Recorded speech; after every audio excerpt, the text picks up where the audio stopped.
Hello, epic human, and welcome back to the Zen Diva Podcast. I'm your host, Cindy O'Donnell. I'm a registered massage therapist, craniosacral therapist, somatic healer, naturopath, psychic medium, Reiki Master.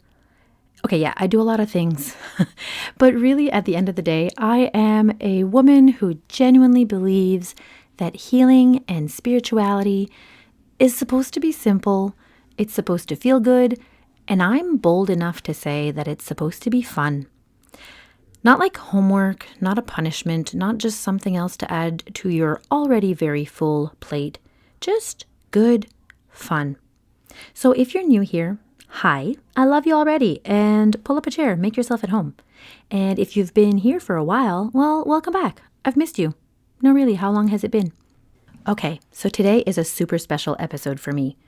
And I'm not even just saying that to hype it up. I really mean it because we're going to talk about Reiki. And Reiki is something that I haven't really talked about in a long time, but it's such an important part of my journey with being a healer and a practitioner and a spirit medium. And also because I'm teaching again. So I want to give you a behind the scenes. I want to tell you the whole story. I want to share with you how Reiki found me, why I stepped back, and what spirit said to me that made me stop in my tracks and go, oh, wait a minute. Okay, no. We're not reinventing the wheel here.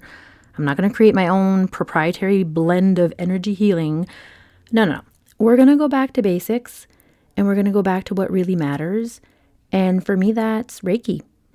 So before we get into the heart of today's episode, I want to give you a quick sneak peek at what's happening over at cindyodonnell.ca. Yeah, this podcast episode sponsored by me, myself, and I. So my website got a whole new revamp, and although I'm still plugging away at the blog section, so I want to take all of my former writings and I want to put them all in there. The events and the offers are rocking and rolling. I have a lot of new events added. I added a Reiki class. I added some Mana 4-body blueprint experiences. Anyways, you can find all of the details, the dates, the links. Everything is going to be in the show notes of this podcast and of this episode. And you can even book a one-on-one session if you're feeling like you're needing a more personalized experience. Shameless plug. Now let's talk about Reiki. A little while back, I was doing some really deep introspection. And when I say deep, I mean sit in silence, in solitude, go back to my roots of Reiki and really listen. Instead of doom scrolling or planning, I'm sure some of you are there too, right? You're something just doesn't feel quite right. And you find yourself looking for a solution in someone else's system, I guess. Anyways, I was no. Go back to what you know. And some of my most profound awarenesses or healing experience have happened when I was in solitude, when I would just sit with myself. So I asked Spirit, I'm okay, I'm happy. Life is super good, but it feels like something's missing. It feels like almost this energy of never being fully satisfied, yet being burned out all at the same time. And Spirit asked me something that genuinely, it just stopped me. And I was whoa, that's a solid question right there. And the question was, when was the last time in your life when you felt the most balance? Spirit encouraged me to look at my timeline and, let's go all nostalgic here. But when were you fully serving with your gifts, sharing them with the world, but that you were also simultaneously having fun with the people that you love? When were you, and I don't like to say work-life balance because that's definitely not what Spirit says. Those of you that channel know that Spirit does not talk like that. But it was more of this bring yourself back to a time when you just genuinely felt good. And I didn't really even have to think very long because the answer came like a movie. So I get a lot of clairvoyance when I close my eyes. I have a very vivid imagination. And it felt like a movie, but I also felt it viscerally. I was watching my own little highlight reel, if you wish. I was oh, what would the theme song be if this was playing? But really, I could see myself doing group readings. And at one point in time, I did a tour over New Brunswick. So we had gone, and I say a tour over New Brunswick. If you're international listening to this, I know that you're not going to know what where Bathurst is, but I went from Moncton to Bathurst to so many different places. But what really matters is it was rooms like filled with people laughing and crying and like looking each other in the eye, and people getting messages that were exactly what they needed, or just people getting messages and then months or years later, I'd hear back from them and they'd be like, "Oh my goodness, Cindy, I was at such and such a reading, and at the time you gave me a message and it didn't really click. But I want you to know that it eventually did click, and wow, it changed my life." So it was really interesting. I call them like my little baby spirit medium days when I was just getting started and sharing publicly. And sometimes, when you give a message and like, it's like you're talking to all people, like, "No, I don't know what you're saying." And I would almost like beat myself up over that. And then months later, they'd reach out and be like, "That was the best message ever." Anyways, I'm going to do a whole episode about mediumship and my little adventures of how that got started. And today I really want it to be about Reiki, but there is a bit of an overlap. And I just remember like all the group readings that I did one that was called like Spirits and Spirits. And it was held at this, I don't know, can we call it a bar or a pub, or it's more of a country club, golf. Anyways, it was called St. James Gate. It was on the golf course, and everybody would like have a glass of wine and then would come into this private room, and then I'd do a reading. And then even the staff was like, "I think there's ghosts in the basement. Can you come check?" But one of my most memorable times, because again, I wasn't a workaholic, I was invited to do group reading on a bus tour. So yeah, like the bus was moving and I had a portable microphone and I was doing readings, and we were on our way to see Abraham Hicks, the Law of Attraction, a seminar. Anyways, it was just so many hilarious moments of doing what I enjoy, sharing my gifts, but like having so much fun. And I then saw like my cozy treatment room at home. I had massage clients and craniosacral sessions, one-on-one readings. And I just had this, listen, I've had a lot of treatment rooms, and some of you have been my clients for a really long time, and you're like, "Cindy, we almost have to listen to spirit to figure out where you are." But I've oftentimes had little treatment rooms in my home, and I was like, I really loved that. The thing that really resonated was that it was simplicity.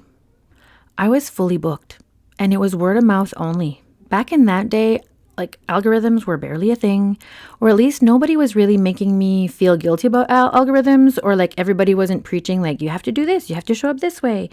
It was just such a simple time.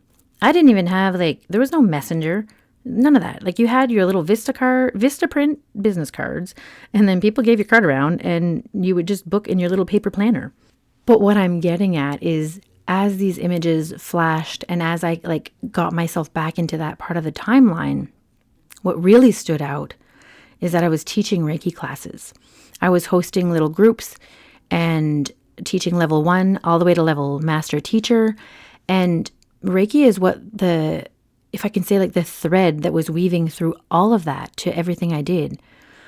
And it was so important. And it's almost like, because everything's going bigger, faster, stronger, not that I forgot about Reiki, because energy work and spiritual work is very much a part of what I do, but it's almost like I forgot to give Reiki itself the credit that it deserved. So how did I discover Reiki? How did Reiki and I meet? It wasn't on a dating app. Nobody swiped left or right. But really, okay, story time. I was in a place in my life where I had started to realize that what I was doing, or what I was picking up on, was communicating with spirits. That sounds pretty cool, pretty zen, right? But when it's happening to you and you have no framework, or you have no idea, it's not really calm, because you have zero boundaries, because you don't really know what energetic or spiritual boundaries are. It can be very overwhelming. And I was still at a young enough age that I was having a lot of my own emotional experiences. So I was having a lot of experiences that I really couldn't explain. I was picking up on things that I had no business knowing. And I was feeling things that weren't really mine. So you could say that, I was a hot mess express. Choo choo, all aboard. But I knew that I had strong intuitive and psychic abilities. I knew this at a very young age. Like I said, we'll do a whole episode about this. But I had no idea what to do with this. There's all this energy, all this stuff. And I'm like, oh, what do I do with it? So I did what anybody would do. I booked a session with the town psychic. That's what you would do, right? Really though. I had my first reading with this lady when I was in grade 5. So by now she knew me pretty well and I trusted her. but I explained to her what was happening. And I was like, this is going to sound crazy, but here's what I'm experiencing. And she just smiled. She was a very gentle lady, pretty quiet, but like had this contagious laugh. So she just gently smiled and then started to giggle. And she's like, you think you sound crazy? Girl, I've been doing this way longer than you have. But she says, I think I might have a solution for you. And she told me her friend was teaching a Reiki class over the weekend and that I should go. And I was like, a Reiki class? Okay, but like, how is raking leaves going to help me with this overwhelm of like data and energy and whatever it is I'm doing? And again, she laughed and she's like, no, Reiki, which is an energy healing technique. And I was like, oh, okay. So I signed up just like that. Like I didn't look up the teacher. I didn't even look up what Reiki was. So I just showed up at this weekend event having no idea what I was signing up for, but just something in me knew that, okay, this is going to help me. And it did. So I'm sitting there and we're a very small group, but the lady to the left of me says, oh yeah, I can talk to dead people.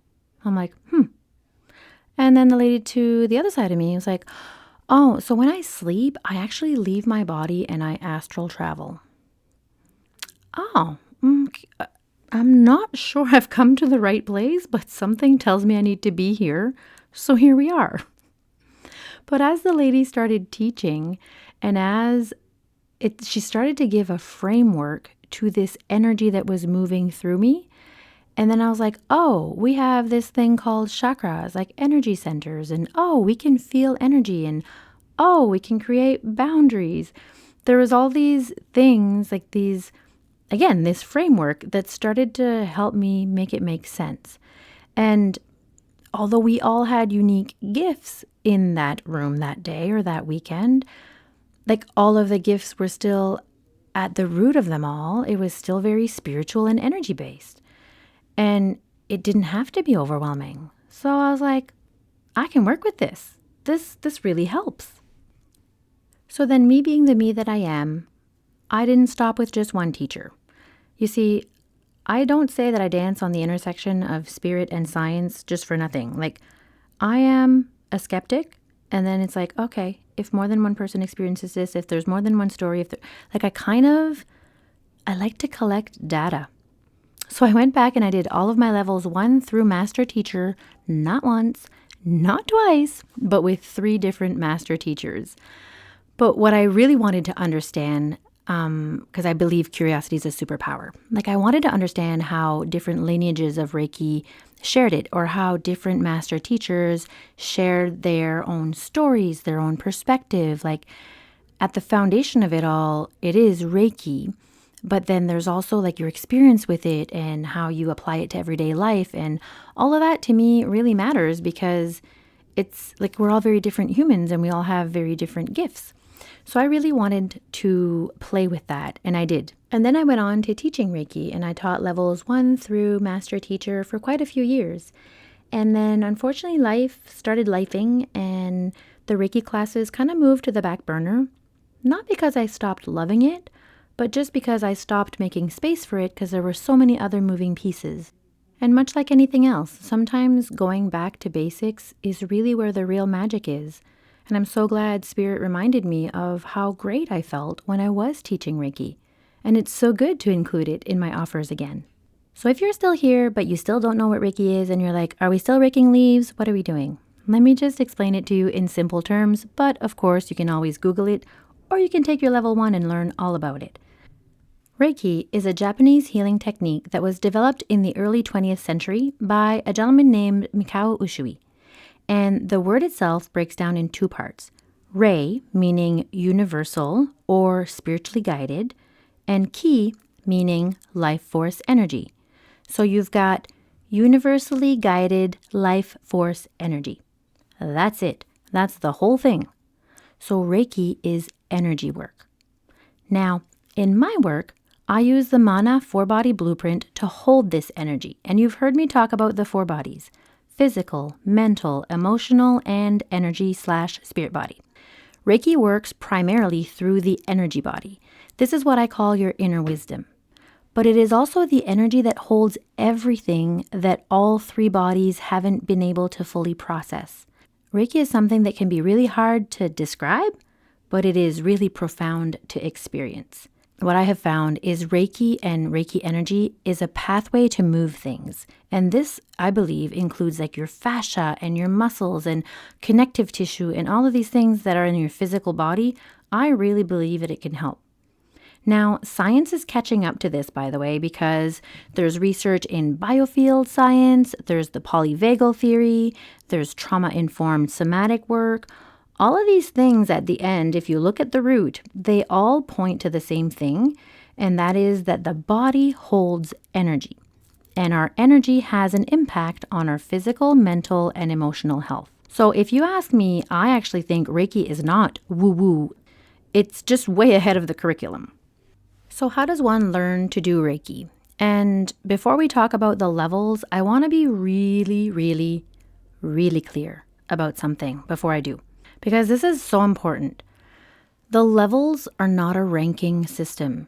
The levels in Reiki are not a measure of how psychic you are, how spiritual you are, or like how enlightened you are, or even how powerful the healing that you offer is, okay? The levels describe areas to focus.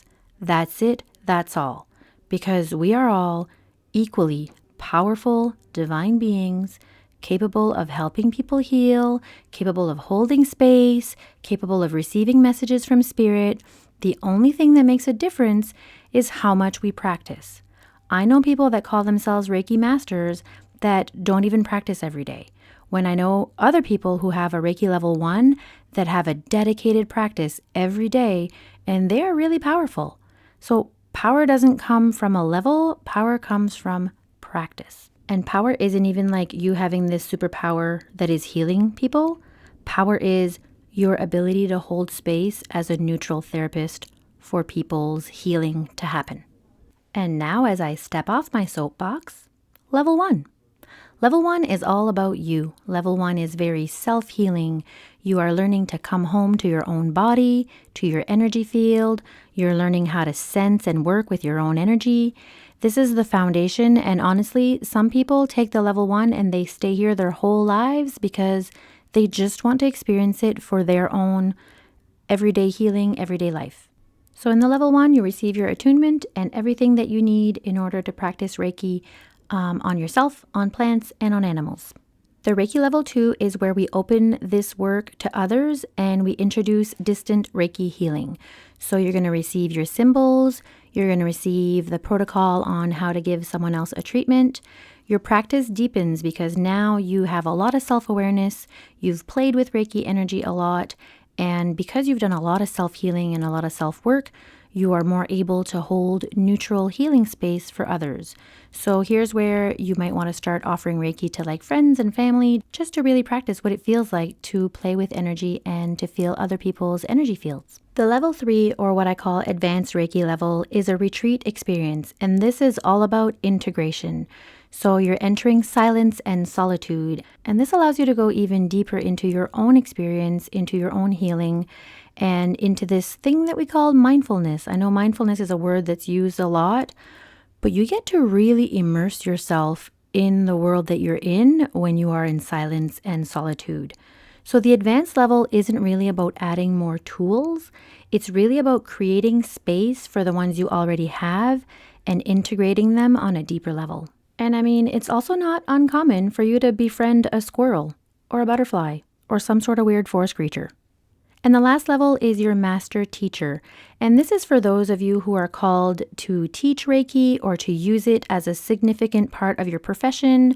If you're looking to open a business or offer treatments in exchange for money, like this is where you're a Reiki practitioner. And I always let people know, don't rush to this level just for the title, because your ego will keep you very humble. So ideally, if you do this level, it's because you've been consistent in your practice for at least a year and you're really enjoying it. And you know that what makes a powerful teacher isn't the teacher attunement, it's the integration of all of this information. So if you rush through just to feel more powerful, That's almost like buying a piano and expecting to play like at Carnegie Hall next week. Practice and integration is the magic. That's the key. And I know that sounds really boring because, we all want the fancy titles, but it's true. And now I'm going to grab my little soapbox again and I'm going to hop on it and I'm going to address something because I see it happening a lot and I just can't keep quiet about it. You know me, can I keep quiet about anything? Not really. Anyways, there are people out there right now and they're claiming that they've channeled or they've downloaded their own version of Reiki or their own version of healing touch. And they're like, it is this, but more powerful than Reiki. It is this, but 10 times more powerful than healing touch. Can you please stop? The energy has not been upgraded. There's no rebrand to energy. That is marketing. So pop off, queen. We'll give you a 10 out of 10 for marketing, but no. Energy is energy is energy. Universal life force doesn't require a version 2.0 or the 10-step protocol to enlightenment. What makes your healing practice unique is not the name that you give it, but it is you, your magic, your lived experience, your decades of practice, your relationship with your own healing and your own shadow work. That's the secret sauce. That is the marketing 10 out of 10. It's not a script. It's not anything like that. Reiki, healing touch, or any other energy modality does not need a rebrand. It needs practitioners who actually know it, who honor it, and who live it. So when I live the Reiki principles that you will learn in level 1, I run the healing through my Mana 4-body blueprint because that's how I've integrated Reiki into my own framework over 20 years. But the root of what I'm doing when it comes to spirit and energy body is still Reiki. It's still universal life force energy. And I'm really proud of that. So I'll hop off my soapbox now, but just stop it. So here's what I hope that you walk away with today. Reiki isn't for a certain kind of person. It's not just for healers. It's not just for practitioners. It's not for people who burn sage or have too many crystals. Although, can you ever have too many crystals? Anyways, my point is, Reiki is for anyone who wants to feel more connected to their body, to their energy, and to their intuition. And I know this sounds counterproductive, but you don't even need Reiki to practice Reiki. But doing your Reiki levels creates a routine, gives you a container, gives you a practice that you can come back to again and again, especially on the days where you feel overwhelmed or you might feel like the energy is too much. You don't need the bells and whistles. You don't need a fancy altar. But what happens is you have Reiki, you have your hands, you have your intention. You can do that anytime, anywhere. And the structure exists not because the energy requires it, but it's because your mental body and you might benefit from it. And it might help you feel it more because a lot of people are like, I don't know if I'm feeling it or not. Well, when you give it a structure and you practice within that structure, it gets better and better. And you start to feel more confident. So the levels are really just that. They're to help you feel less overwhelmed. And that is what I signed up for. And it truly helped me. And I can say that it changed my life. I also love that Reiki helped me connect with like-minded people. So I felt less alone. I didn't feel comfortable sharing the things that I was experiencing with just anybody, especially when I started Reiki. It wasn't really a thing. People didn't know what it was, so they would have thought I'd joined some sort of weird cult or coven. But yet now there are people practicing healing touch in hospitals. I think that's so amazing. We've come such a long way. Okay, it's time for your Lighthouse Reflection. If you're somewhere where you can close your eyes, even just for a moment, I encourage you to do it. If you're driving, keep them open, obviously. Now take a deep breath with me. Today's journal prompt is this. When in my life did I feel the most balanced? Fully in my purpose and fully present with the people that I love the most. What was I doing? What was I not doing? Let yourself remember it like it's a movie. Don't judge it. Don't analyze it just yet. Just let the memory be there. Let yourself be immersed in it. That memory is data. And spirit uses nostalgia not to trap you in the past, but to show you what your soul might need a little bit more of. Take all the time you need and write it down, even if it's just a few words. Okay, so before I let you go, I have some exciting news that I've obviously been building up to this whole episode. Haha. I am officially bringing back Reiki classes, and here's how it's going to work. The Reiki Level 1 will be offered 4 times a year. The Reiki Level 2 will be offered twice a year, and the Advanced Reiki Retreat will be held once a year in October because I love a good fall solitude retreat. I feel like the autumn energy was just made for that kind of inner work. And as we grow, I'll add more dates, but for now, that's where we're at. All the dates, detail, and registration are available on my website at cindyodonnell.ca. And as always, I will drop the links inside of the show notes. And now, if you're listening to this and you are one of my past students, my alumni, the ones I made a promise to, I said I'd always be there for you, and I really mean that.